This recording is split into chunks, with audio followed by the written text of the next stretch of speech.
Actually, one thing I realized is that stimulant or methamphetamine is a very new field, and the harm reduction there is very similar to COVID-19. Every day we're learning a new thing. There are a lot of experimentation being done, and I'm very thankful for some of the experimental work that we're doing in Vietnam. And there are a couple of things that popped out from your presentation. So in your experience, there are a lot of pragmatic and practical things that you were doing. In fact, you were saying on eat, drink, and sleep.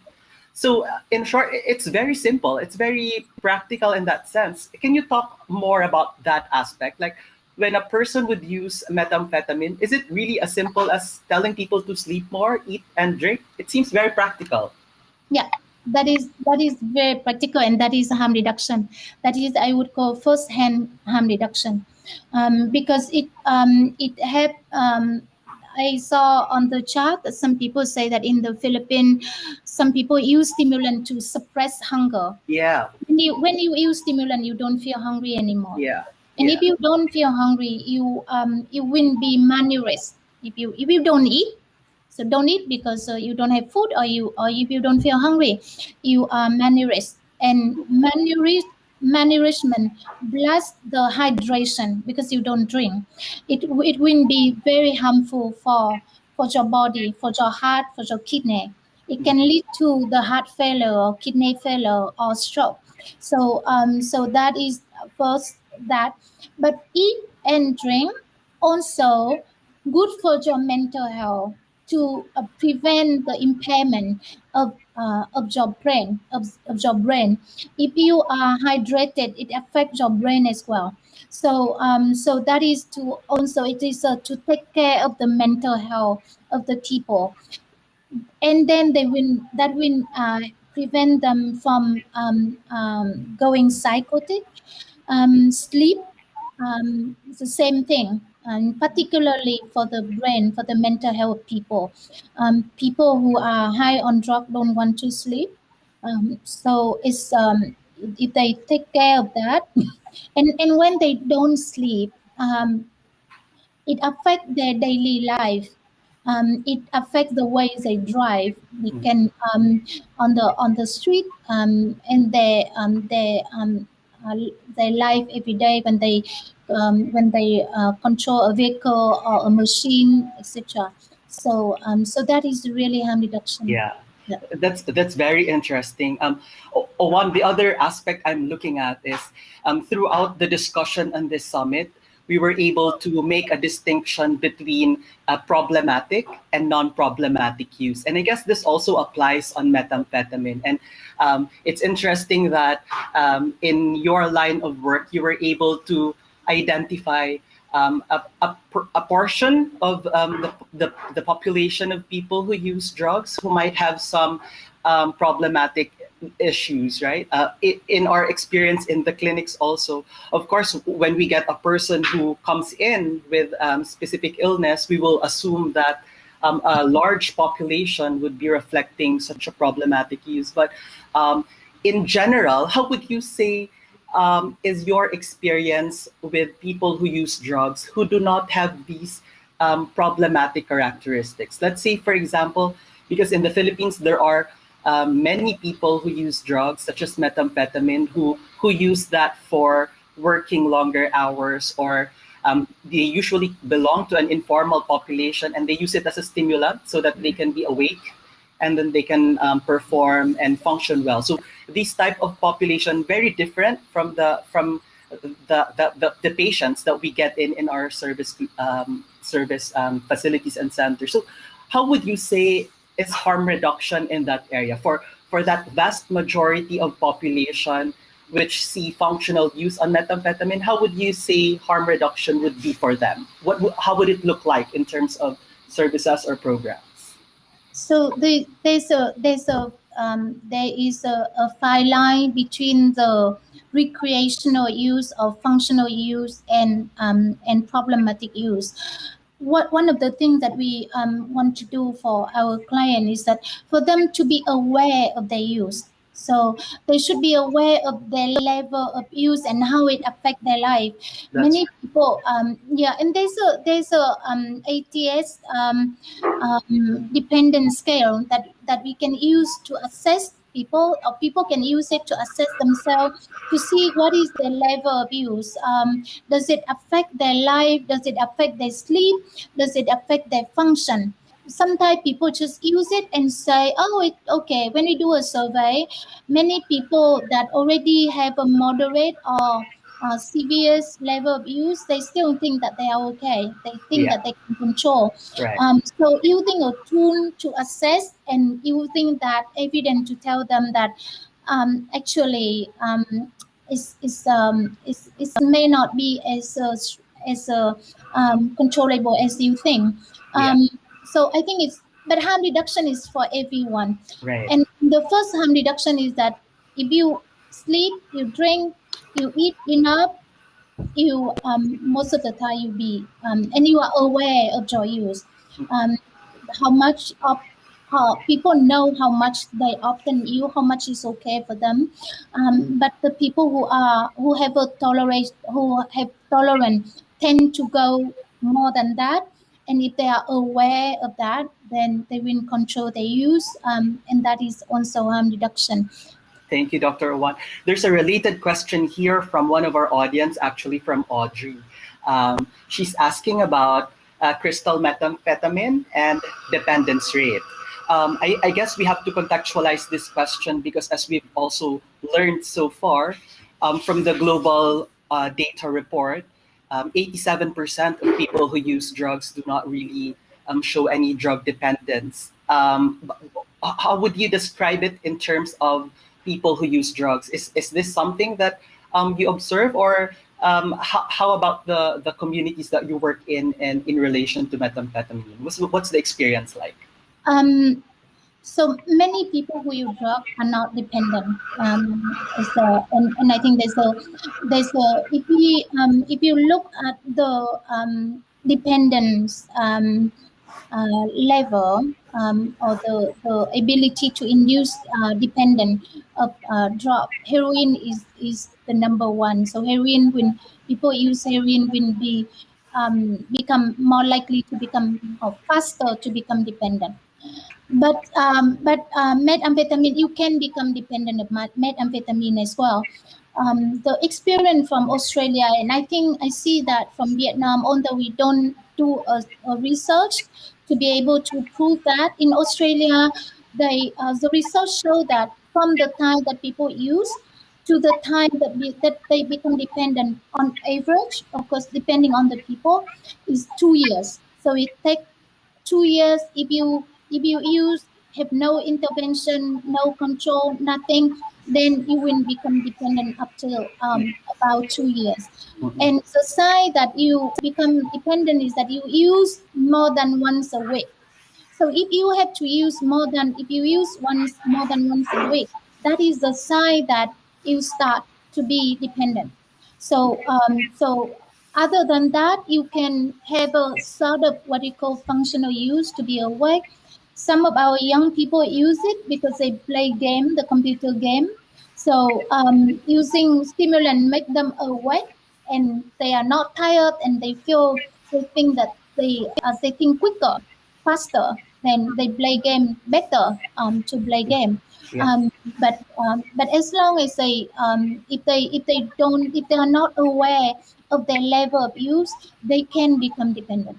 I guess in terms of substance use, we usually just take a look at the substance as one of the factors, right? So it's not really just about whether are they taking heroin or methamphetamine, but we look at the relationship of the person and the environment also of use. So I guess that answers the question. That not all persons really become dependent. In fact, the majority are not dependent, but it's really on the context, and drug is just one factor of it. Yeah. Dr. Owan, there's a question here from Tetay that most of the programs in the Philippines impose abstinence for methamphetamine users. What are your thoughts on this?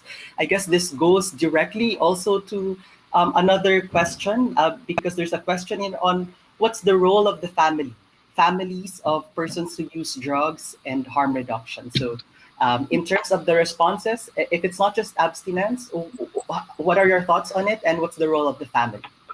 Thank you. That's a great question.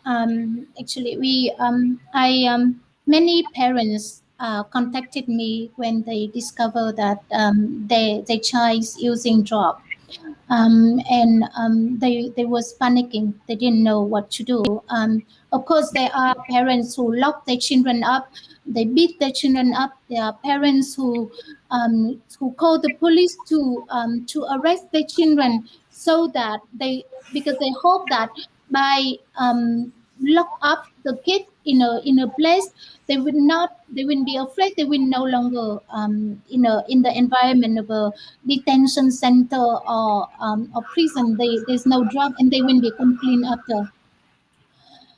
The fact is that what I and you just said that, Dr. Lee, that people majority of people who use drug don't become dependent.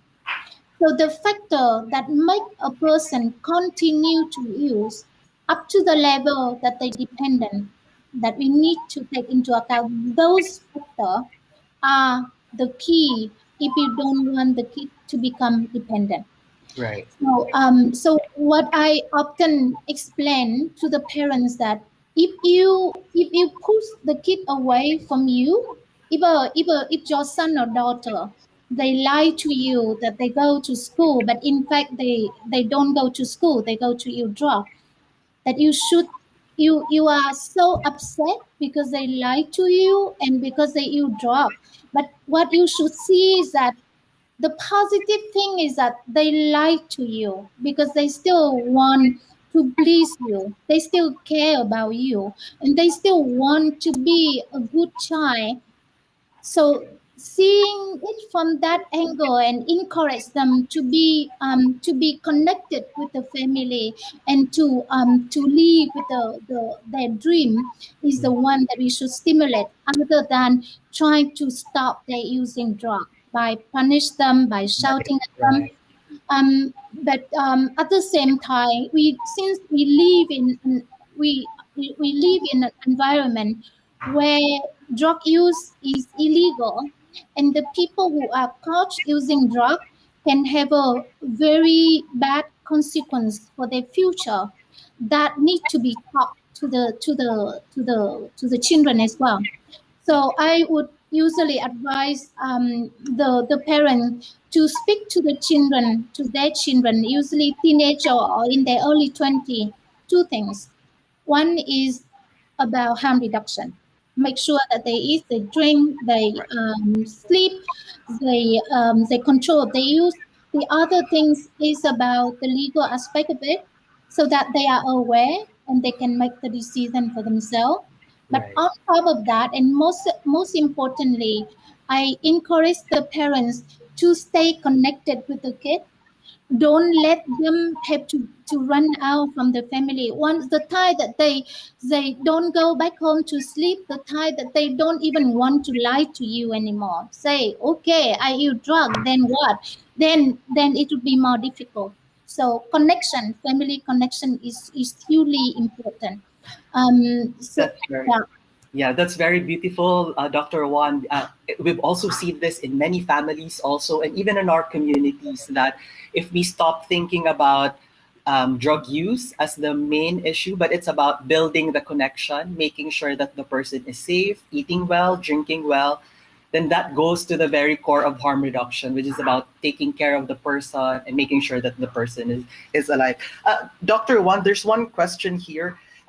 Because one of the discussions were about injecting methamphetamine, and one of the recommendation is to make people aware that there are risks associated to injecting drug use. And one aspect is that for some people who'd like to smoke, maybe that's a mode for them of substance use.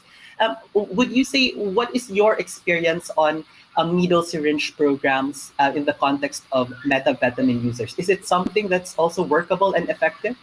We in our context we met some people who inject methamphetamine, and they inject methamphetamine because they want to concede, they want to hide their use. So there is a student who inject in school. So he cannot smoke in school because people will see. So it, in fact, the story bring me back 20 years ago when people in Vietnam start to inject. They inject because they don't want people know that they smoke. It's more discreet to inject than smoke. Yeah. For the people who in detention, you cannot smoke in detention in the police incarceration, but you can hire a syringe. It's very discreet. You can inject. So we do speak to people about the injection. We speak to them about the risk of getting HIV and HCV through injection, and speak to them, and they know, because it's all over on our media about HIV and injection, about the safe injection.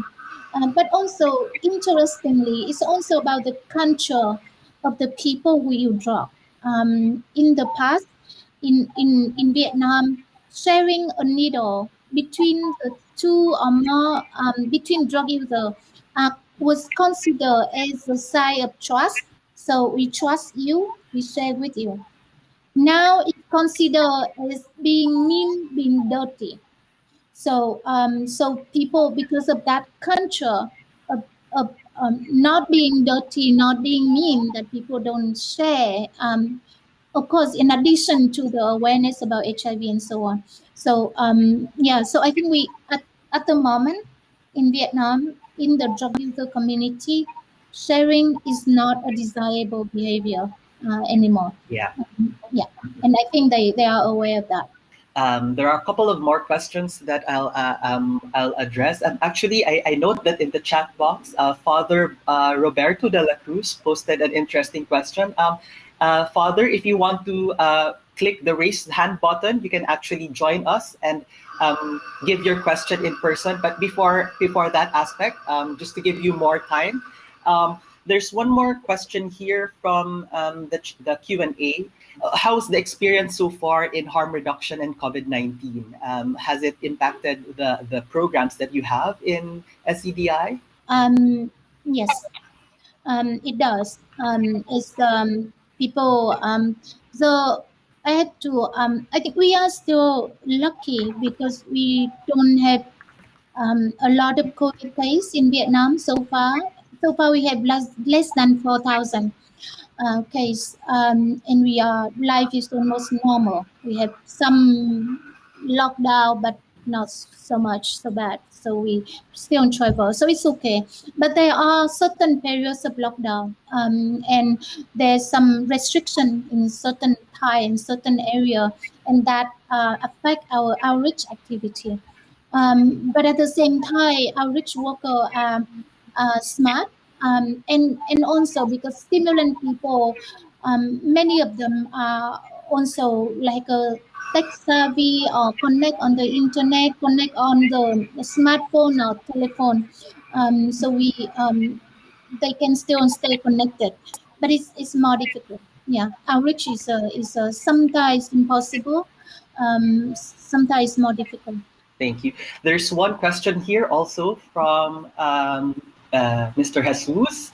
Um, it's in relation to the results, expected results of harm reduction. Maybe in the time that you've been implementing harm reduction, what were the good things that you're already able to note? I know you mentioned that it's about 2 years right now, but in the 2 year timeline that we have right now, what are the highlights?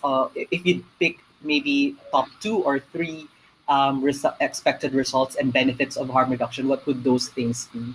So we so if we take at the individual level, we see in our program they have already did an evaluation, and they see that um, there's already some change in behavior after one counseling section, after one time sitting down with outreach worker. The user already report some change in their behavior, like sleep or drink or eat, at least. After two interaction, there's a reporting. There's a reported of the control or the control level of use. I mean, the less use. So people move from several times a week into one time or less than once per week. Right. So at individual level, is it as you start to implement to intervene, you see the result on the individual. All right. For the whole program, the whole country, I would say 10 years. 10 years. Okay. 10 years because you need to train people. We started in 2016. We have 5 years now, and we start to see more result at the larger scale. But for the country, you need to train people, you need to roll out the program. If you start now in 2030, you will see the result in the country. Right. The thing is that the later you start, the more serious problem will be. Now, when people start to use stimulant, not many of them are severely dependent. You have the opportunity to pull them back. If you wait until they are severely dependent, it's more difficult. In our program, people who use several times a week or less would respond very quickly to intervention. People who use daily, much tougher.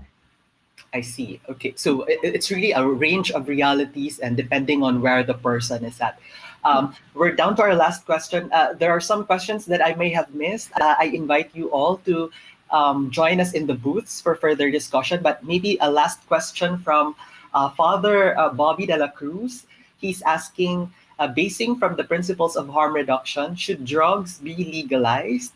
Is it a good idea to give persons who use drugs the substance? How should drug trafficking be combated? I guess this is a complex question, but maybe you can look into from the perspective of legalization, and maybe the effects of criminalization, maybe somewhere in that discussion. What are your thoughts, Dr. Oanh? Which might be a more helpful framework for us to look into? I think the discussion about legalization has been around for 20 years now. I participated in the first time I participated in that discussion in 2003 in Lisbon. And we see that the whole world is experimenting legalization, starting with legalization of marijuana. I think that I would think that legalization of drug is will have to solve a lot of problems. But in order to legalize drug, we need to prepare the system very well to make sure that it is managed well. Because what we see now is that drug control effort. I shouldn't say that it fell, but I'm being polite. But I know that because I don't want to disregard the effort of drug control force. People try very hard to control drug, lot of effort. But we can see that the amount of drug, the volume of drug in the whole world increase. The type of drugs getting more and more type of drug. Right. The people who use drug having a lot of consequences. So if we are continuing a failed battle in a way. So I think it's really is the time now that every country should really seriously think about different approach than continue this kind of fight, and fights not only many countries fight not only drugs but also people who use drugs, and I think that is the most unfair is to fight people using drugs, because I often say that we spend so much money for drug control effort, and then the drug still in the market. If there's no drug in the market, people would not use it. Yeah. So if there's there, why you blame them for using the thing that you are supposed to make it unavailable? So Right.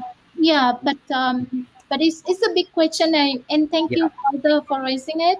I yeah, hope that there's more discussion about that in yeah. this meeting. Thank you. There you have it, everyone. So decriminalization will solve a lot of problem, and states should seriously consider legalization. I also like your discussions, Dr. Owan, on the pragmatic aspect of harm reduction. It's as simple as eat, drink, sleep for a vast majority of people who use Shabu, and also how many people do not really develop any sort of dependency in relation to substance use. But it's important that we look at the context, engaging with the family, making sure that the connection is still there, and linking it up with the whole context of drug setting. So we don't just look on the substance per se, but we look at the whole context and the big picture. That's a very and interesting presentation, Dr. Wan. Very thankful for your presentation today.